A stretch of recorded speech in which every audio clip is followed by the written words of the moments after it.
Chapter 10 of the Jack Moor Chronicles. What's a man to do with a dead body? The last few months had been a gift that kept on giving. I could have just dumped it in the middle of nowhere. I knew how to dispose of it properly. You learn a thing or two working as a detective in a major city. I could still call the cops. The other guy's blood was still in the bus. That proved I wasn't alone. Would Golding help? Would he arrest me?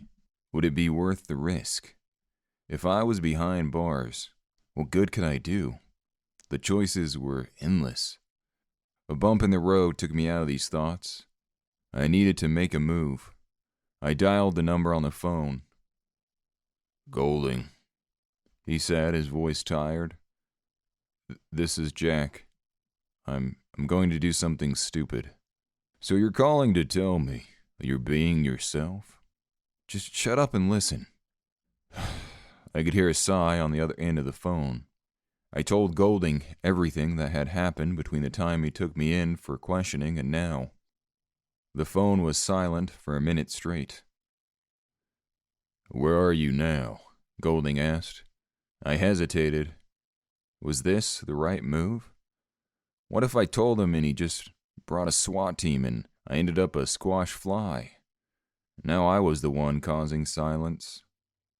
I'm about an hour out from Ivy Hollow. The driver is covered in an old sheet. What do I do? "You stop the bus right now. That's past my jurisdiction. I'll be there in an hour and a half." I turned off the ignition and got out of the car. It was bitter cold, but I couldn't be in the bus with that body any longer. It could also be my last few hours of freedom. I needed to soak it in. I sat on a curb in the middle of nowhere, shivering, trying to read this scorched book. I could hear a crow caw. "Fuck off!" I screamed at the hallucination. I wasn't in the mood. Eventually, I saw the Ford logo approach. My heart dropped. Was this it? I wouldn't do well in prison. Dropping the soap was one thing, but being an ex-cop in prison was another. I was screwed if I saw a detective moron on the passenger side. Luckily, it was empty. Golding got out of the Ford. "There's a wooded area, just a few miles from here. Get in that bus and follow me." "You sure about this?" I asked. "No," Golding replied as he walked off. It would have been a beautiful sight if not for the situation. The bare trees were covered in fresh snow. The sky was gray. We wrapped the body tight in the sheet. Golding held the man's feet. Golding's hand still wrapped in a bandage as we dragged it deeper into the woods. I stopped. "Why are you helping me?" "You remind me of someone." "Who?" Golding's eyes looked down at the body we were dragging. "This should be good enough," he said, changing the subject. We arrived at our destination, deep in the woods. We began to dig a grave. "Didn't you have Christmas plans? I saw the presents in your car the other day." Golding looked at me, then back down, continuing to dig. "Those were for my daughter and her kids. They don't talk to me. I just ship the gifts. I hope they don't just toss them, but that wouldn't surprise me." "What happened?" "This happened," he said. "You dig graves often, then?" This cut the tension. We both laughed. "No, work. It ruined my marriage and my relationship with my kid." "How's that?"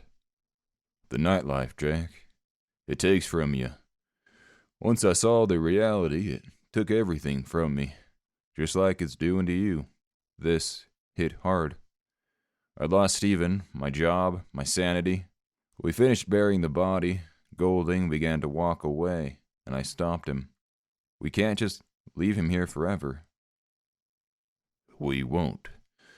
Once we find the person responsible, we'll make sure he gets a proper burial. But right now, we can't risk you getting arrested." We walked away and drove off toward Ivy Hollow. Ivy Hollow, small town charm. The sign read as we entered the city limits. "What's with that book you're holding so tight?" asked Golding. "I really don't know. replied Golding. I didn't tell Golding everything. Hell, I didn't really know everything about that book myself. I tried changing the subject. You haven't heard anything about that barista at Doug's, by chance, have you? I asked Golding. The barista? What's that got to do with any of this? Nothing, just she hadn't been at work and the owner Doug hadn't heard from her the last time we talked. Oh, I see. You got a thing for her. No, I mean, well, maybe, but that's not the point. I'll ask about your girlfriend when I get back to the station. Golding dropped me off at my apartment. I needed a shower and sleep. But the book called my name. As I opened it, I got a whiff of burnt paper. The writing was thankfully still there. I looked down to begin reading when I sensed it. My forehead began to ache. Someone was behind me. Thanks for listening to this episode of the Jack Moor Chronicles. Curious to see how the story unfolds? Make sure to follow the show so you don't miss what's next. If you enjoyed this episode, please consider leaving a review. It really helps us out. Want more podcasts from WolfShield Media? Check out our website at wolfshield.media. Until next time, thanks for listening to this WolfShield Media production.